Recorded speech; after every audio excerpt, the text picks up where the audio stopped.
Thank you, everyone. And it's really great to be back in the Diocese of Maitland, Newcastle, maybe not in person, but the next best thing to being there.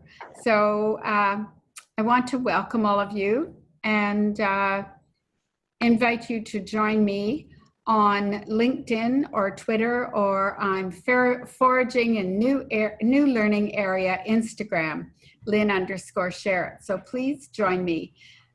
And of course, there are some resources on my website that will really complement this session on leadership. So I've been writing quite a bit during this challenging time. So check it out on my website. There'll be some articles for you to consider there.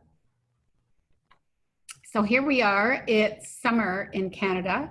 And I was just telling Breed that it's a heat wave because 3 consecutive days of 30 or over is considered a heat wave in Canada. So I know you'll find that very funny, but we're enjoying the wonderful weather, and these are 5 of our 8 grandchildren. And the traditional walk is to the corner to get ice cream after dinner. So we have beautiful sunsets on Lake Huron, and we have beautiful kids to share it with. So looking at our operating norms, this is really important to me. I always talk about the importance of attending meetings where we collectively develop operating norms. To me, operating norms develop that culture of learning. So you'll see the last 2 operating norms. We're really going to focus on student spaces today. And what's the leadership that it takes to do that? I model learning intentions as well because I think it's really important that we have learning intentions in all of our professional learning community meetings, our system meetings, and our school meetings, and really walk the talk about seeing learning intentions in classroom. So we're going to consider 2 aspects of leadership today. One is being consciously skilled as knowledgeable others, which I believe you all are. And also we're going to investigate adaptability. So there are 6 dimensions of leadership, and I'd really like to focus on one in these few minutes that we have together. Here are our success criteria. Very important in developing that culture of learning. Understanding how we can invest not only in our own learning, because we might have heard this before, but really invest authentically in the learning of others. That's our core business, walking alongside others in this journey to system and school improvement. Going to invite you to organize your thinking by using a thinking organizer like this. So just making jot notes around what are the key points in this session? What are the processes we use to get at the key points? What's the application in the classroom or in your system position? And what are you wondering? Particularly, what will your next steps be in learning, and where might you seek professional learning support for my thinking around leadership sustainability?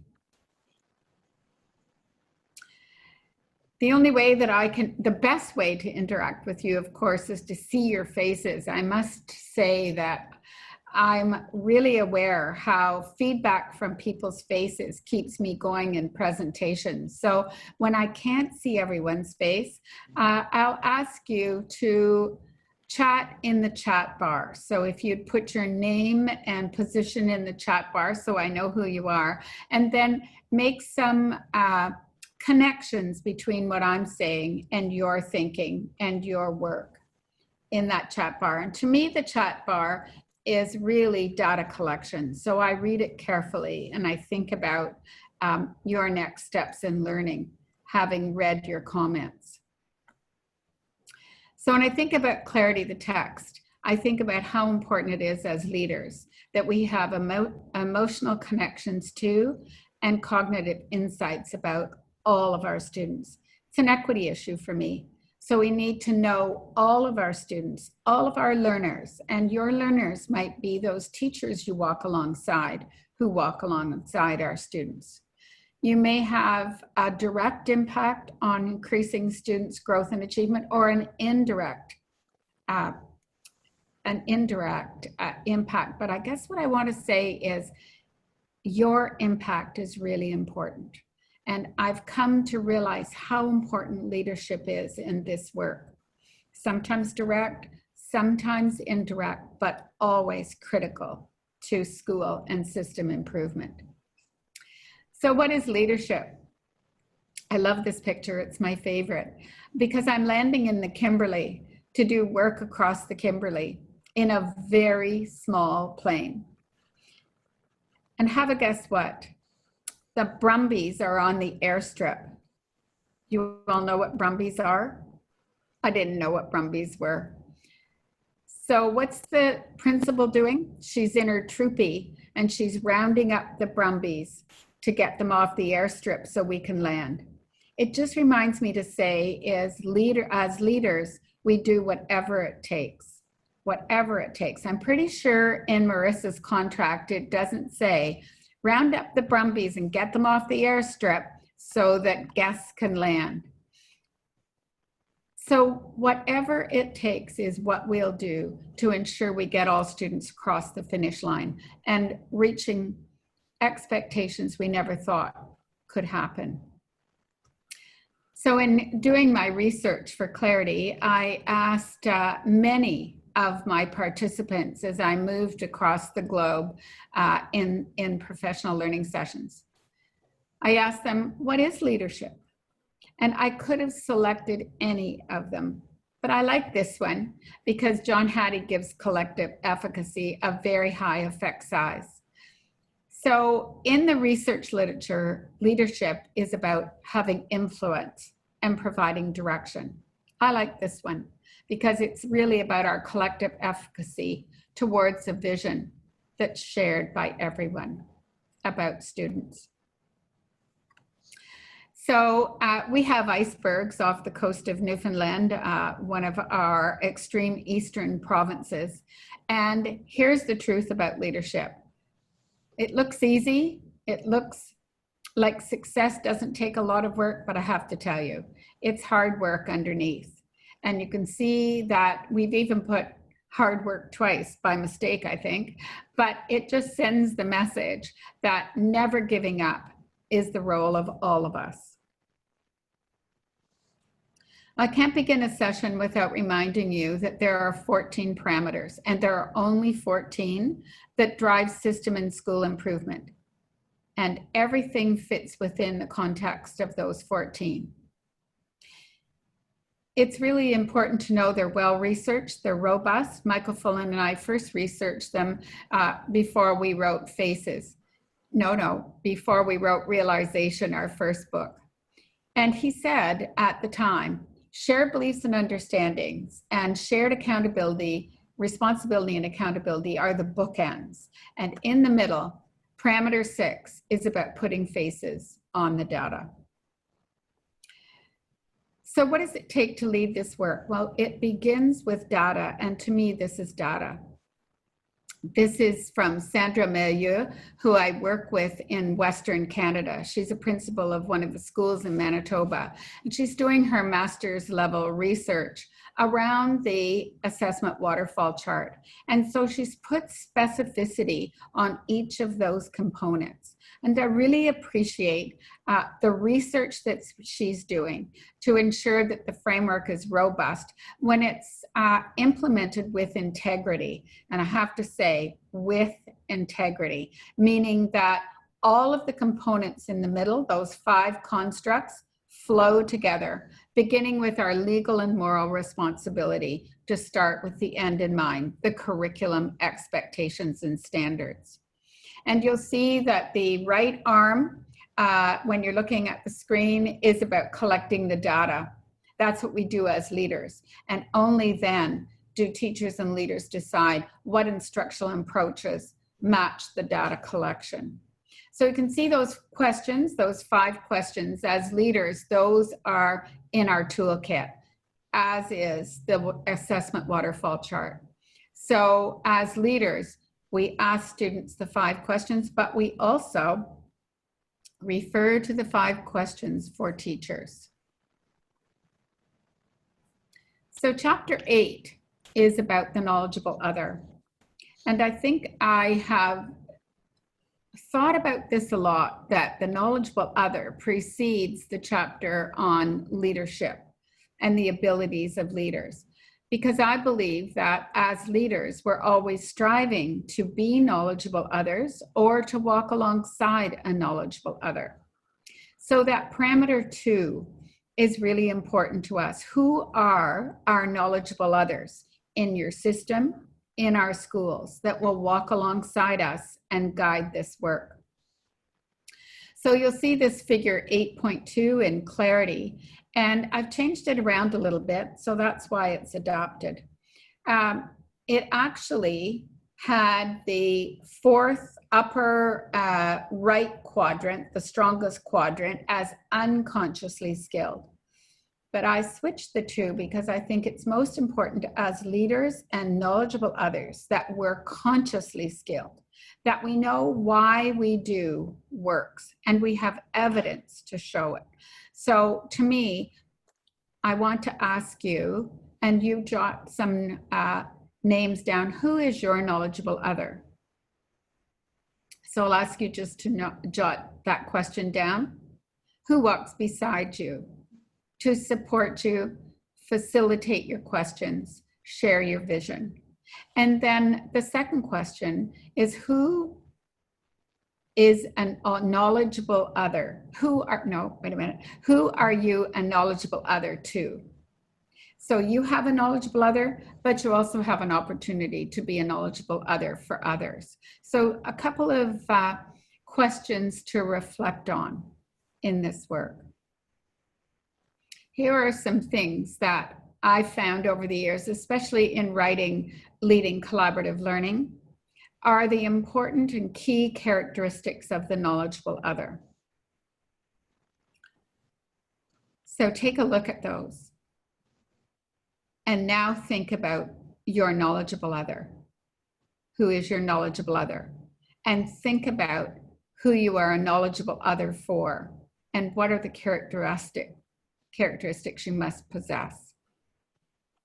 And you'll see the last one, well-versed in research-based literature. So what's evidence-based about our work? Well, certainly the 14, and all of the other tools in clarity that support us to be knowledgeable others and to walk alongside our knowledgeable other.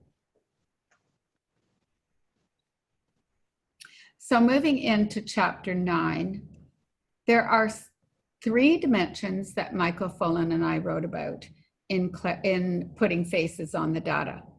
Being knowledgeable, that means to our researchers that you know how to teach. Mobilize ability means you know how to mobilize others in your culture of learning to focus on the work and move from I and my class to we and our classes, our schools, our system. And finally, Michael and I wrote about sustainability, that ability of leaders to stay the course, hold their nerve till they get the results they want, and also develop other leaders in the school, in the system. So my question to you is, who are the other leaders that you're developing in your position? Who's coming up behind you? Because as leaders, we all have opportunities to be elsewhere. We might have a position handed to us in Hawaii or some exotic place or another position in our system. And we always have to ensure that the work continues even when the leaders leave. And so we always have to be developing other leaders. In Good to Great to Innovate, Gail, Harold, and I wrote the ability to imagine what's possible, way beyond what we ever thought was possible for our students. And in Leading Collaborative Learning, Beata Planch and I wrote about collaborability. And you can see I actually wanted to separate that first part of the word to co-labor. It's a new word that we felt we coined in this work, Researchers said they only learned when they were co-learners, learning alongside colleagues and leaders. And finally, in clarity, my research participants said it's most important that we can adapt to the changing situation. And my goodness, we've been able to experience that certainly recently.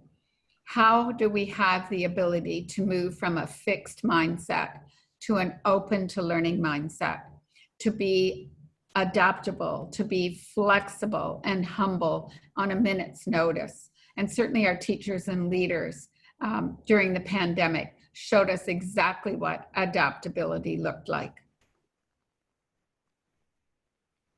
So take a look at the verbs, because I really, I appreciate verbs. I think you know that from developing success criteria. But here's a list of what we're thinking about when leaders have adaptability. They embrace and lead through the ambiguity of chaos, and that is very difficult, but I put that first because it certainly describes the times we are in at the moment. The second one is that leaders who have the ability to adapt see technology as a tool.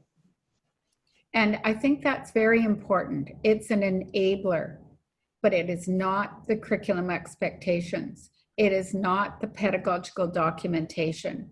So we need to understand where the position of technology lies.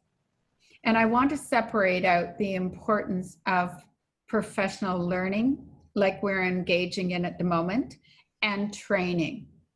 So when we came up against that grave situation COVID-19 offered, we trained very quickly on how to develop learning from home techniques.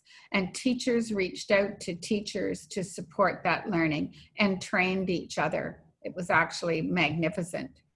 But I want to separate that training from the learning that we need to all be about in developing that culture of learning. So the professional learning that we're doing now is very different than the training that we needed to have and continue to need to have in our work in remote learning. So leaders who are adaptable use technology as an advantage, as a tool, and are very humble in often learning from our students, from our children. I'll let the next one, manage little and lead often. So often we came into these leadership roles as managers, and now we've been asked to change to be leaders. We still have to manage a bit, but we need to lead more often and understand what it looks like when we're modeling and monitoring the expectations and changing flexibly if needed. Now, Jill Marr is my critical friend, and I think she's a leader with adaptability. I also think she's a knowledgeable other. For me, I walk often in her school. She mobilizes staff to focus on every face in the school. I would like you, she's in a big, busy school, I'd like you to take notes of what Jill says is important as a leader and a knowledgeable other. How do we lead this work? What does Jill say? Please take some notes. Okay. Perfect.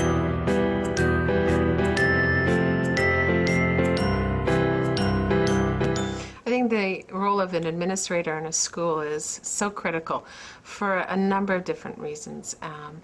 They model and demonstrate their role as a lead learner, and recognizing that as part of a coach and a mentor, that they are making some decisions that really impact what happens in the classroom, as well as establishing and setting a firm vision and communicating that with all of the staff.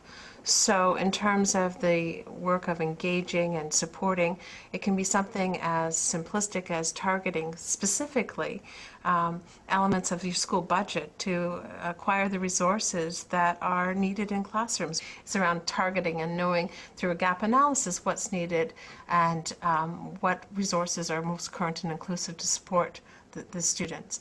To more complex decisions around, through your literacy walks, how you is monitoring and supporting and coaching teachers in terms of recognizing the needs of the students within the classrooms, engaging in dialogue around things that are they able to articulate their learning needs and their goals, and what is it that the teachers are intentionally teaching, and how does that focus and shift in terms of the work in the classroom and the supports that's inherent in the school, as well as establishing the vision, which I think is probably the most difficult, because you need to do it in a very collaborative fashion where you work with a multidisciplinary team, experts from around not only the school but even systems, if you have the luxury of those types of supports, to come in and really think about the data that you're collecting and its purpose, and is it meaningful, and is it authentic.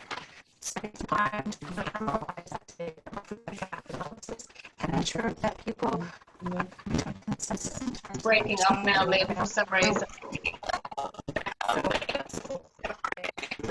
A huge priority on literacy and literacy achievement of all learners. Our at-risk learners are students that are voices, but it's all, I mean, we need it all. And sincere belief in the teaching staff that they can do it with sufficient time and support and resources. And what are those, and how do we begin to ask through relationship building teachers to engage with those conversations about those needs, and moving that forward in terms of monitoring and implementation, and how do we go about doing that in a way that people feel that their voices are honored, their expertise has been identified and shared, and that collaboratively we're taking one step forward, perhaps two steps back every once in a while, but making that one step forward count for some. So you met Jill Marr and her supervisor, Diane Hawkins, in Chapter 9. To me, Jill is the epitome of a knowledgeable leader who walks the talk, who is out in her school building often. And she stays connected to her colleagues. They often walk in each other's schools and discuss their inquiry questions, having done the walks and talks. You'll hear from Jill that she talked about the 14 parameters. So if you look at those 14 and you listen to what Jill said, you'll find that she pretty well ticked them all off.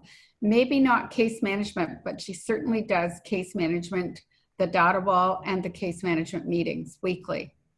So she lives and breathes system and school improvement. She worked alongside me in my department as a system leader, and then she went out to schools to become a vice principal, and then has now turned around 5 schools.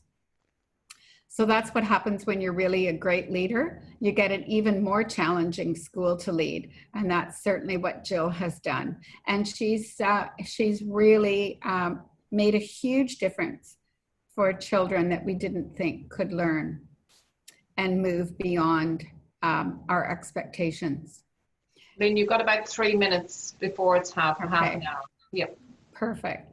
And Lynn, you've got a couple of questions too on the chat, one from Jared and one from Brian. Okay, thanks, Catherine. I'll get to those right away. Just want to end by saying that Jill talked about literacy walks and talks, and she certainly, literacy was our focus in our region. Now we together do learning walks and talks and those 5 questions. And then finally, each year, we celebrate successes and small wins with a learning fair. And I write about that in Chapter 9 as well. Very important. And I also write about this work in Chapter 2. So the 5 questions for students, leaders, teachers, and parents. So just to let you know, it's in Chapter 2 as well as in Chapter 9. I think I'll stop there. And Catherine, could you tell me a couple of questions?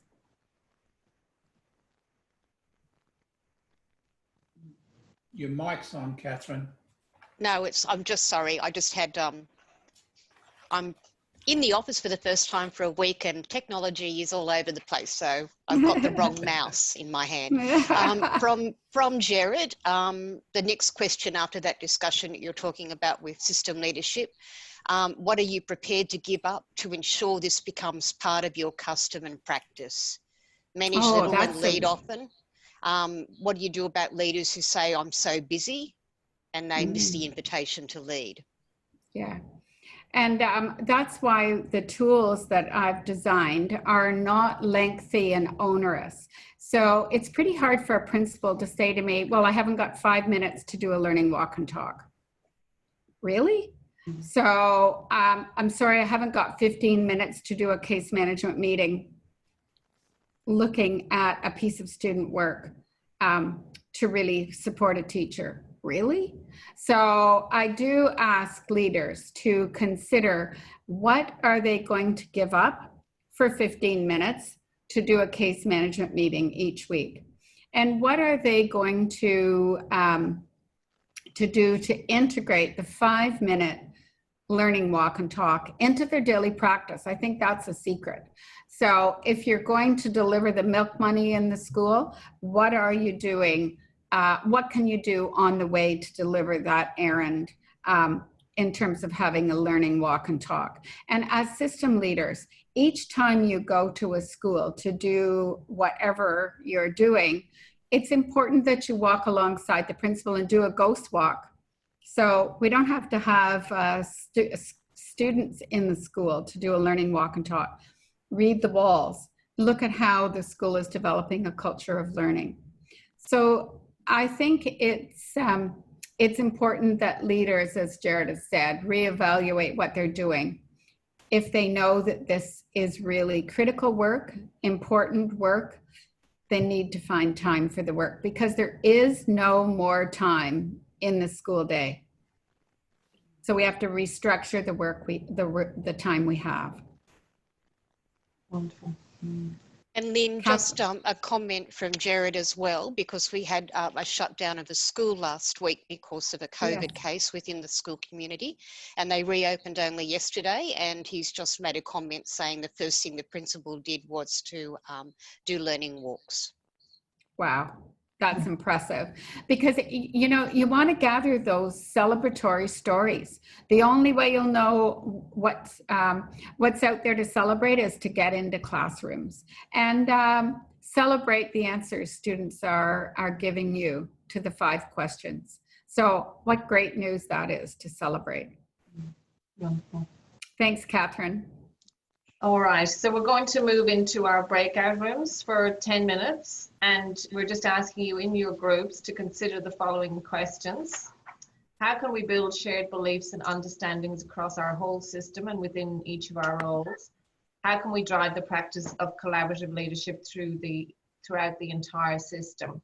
And we're asking in your group to nominate a speaker and a recorder to add your feedback to the chat and to present to Lynn. So we'll see if we can manage it within the time we've got left. So we'll see you all in about 10 minutes.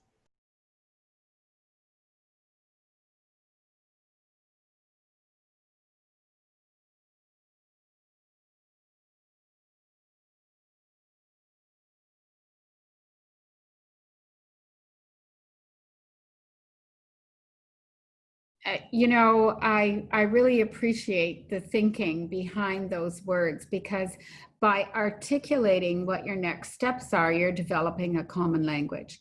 There's a common language there that you've adopted, and that's the 14 parameters. So now it's about, your jobs are about modeling and monitoring. I like the idea of a foundational charter. This is what our shared beliefs and high expectations are. But then we have to find places to share that everywhere and be able to speak to it. So for me, I developed a placemat, and if your diocese is like our large region, we eat a lot. So every time there was an opportunity to eat and share, the placemat of our vision became just that, a placemat to eat off of. So you have to think about where are places that you could not only develop the charter, the common belief, the shared vision, but where can you continuously reflect on it and articulate it? So I think that's the ongoing work. And it's really exciting. It's really exciting that we have a place to work within. We have some boundaries, we have some non-negotiables, and then we take the work way beyond what I ever expected, because that's just what my colleagues that I work with do. They come up with graphic organizers and things that I've actually never considered before. And they become foundational because you've made it your own. I think that's most important. So thank you for those comments. Do you want me to share my screen again, Britt? Yes, sure. Yes, sure. Okay, so let's find my screen. Here it is. Oh, and as I share it, it starts over again. So we're not going to start over again. We're going to go towards the end of our time together. And I just want to remind you of one of the tools that you can use to put in place your charter, your foundational charter. And that is doing learning walks and talks every time you're in a school. Now, as system leaders, you won't be there daily, but having those opportunities to walk in schools with other system leaders, with school leaders, with teachers is really gold. So take a look at that opportunity to walk and look for evidence of the 14 parameters. Just remind you, this is not teacher performance appraisal. And I have to say that teachers won't believe you. So you have to show by modeling and monitoring that this is about your own growth to become an even better system leader. 5 to 7 minutes, we can all manage that before we start a meeting in a school, for example. And I always ask, as we finish a walk and talk in a school, are there any classrooms that could be demonstration classrooms where teachers are moving out in front way beyond what we ever expected? And there hasn't been a school that I've walked in that I haven't found at least one demonstration classroom. So be on the lookout for places where teachers can go to see what you're talking about. There's an amazing article by Gallimore and colleagues who says that if teachers don't see what you're talking about in quality, for example, quality assessment that improves instruction, then they revert to the way they've always taught, or worse yet, the way they were taught. So we always have to walk the talk and ensure that there are places where leaders and teachers can go together to see quality, high impact teaching and learning. And what do you need to enhance your professional learning so that you can confidently walk and talk in schools in your system? So these are the questions, and they are in chapter 2. I'm in Chile here, and that little guy is looking at me strangely because I'm speaking English and I can't find the interpreter. She's somewhere in the classroom. But I want to remind you that this is not just for year 1 students. It is the walks and talks and the 5 questions are for students right across the learning journey, from foundation years, we call kindergarten, to year 12. And it tells you everything you need to know about what's happening in that classroom. Is the teaching explicit enough for students to answer those 5 questions? We're not going to do this now, but in New South Wales, I in the Diocese of Parramatta, I came across a teacher. She didn't even know I was coming in her classroom, and I was so excited to see these 5 questions up on her wall. And the students had been working on the questions. What would they say if someone came and asked? And of course, as the teacher, they were really questions for her, because she realized that she needed to be more explicit in her teaching. But it was very exciting for me to find a teacher working on the questions, unbeknownst to me. So I use this often because this isn't cheating. This isn't cheating. This is working on the specificity needed in all of our classrooms. So just want to think about your questions that you're asking. And when students can answer those 5 questions, here's what the teachers are doing. And there's a lovely chart in Clarity that really unpacks this more. If students know how they're going, you say, then teachers are co-constructing the success criteria. If students know how they're going, teachers have been giving and getting feedback from students. If students can talk about how to improve, teachers are developing peer and self-assessment strategies for them to use, and also setting individual goals with students. And finally, if students know where to go for help beyond the teacher's creating independent, self-regulating learners, which we want for all of our learners from prep to year 12. We don't want them to leave our secondary schools not knowing how to become interdependent learners. So asking you to now in the chat bar, say one final comment, one aha moment, something that resonated for you about this time together.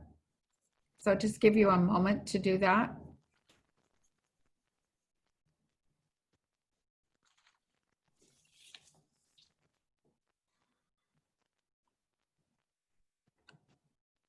I'd be remiss if I didn't say it's all about the 14th parameter. We all own all our learners, our adult learners and our student learners.